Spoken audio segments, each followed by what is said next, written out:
Hello friends, welcome back to the new tutorial of the TypeORM. Today we are going to learn about the updating data using the query builder. Those who haven't subscribed my channel yet, please do subscribe my channel, and if you like the video, please do like, share and comment on my video. Let's get started. So here you can see that to update a data query, so you have to go with user repository, create query builder, update. So in the last we have the insert method, now we have a update, set. So here we are setting the value that is active to be false, where name should be like this. So where condition should be there, where id should be there. Okay, so where condition should be there, and the set which values you want to set.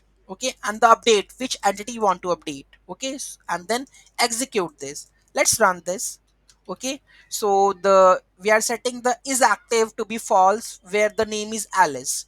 The here you can see that the Alice have the, if I go and just check here, just view and edit, and here you can see that the this is both are true.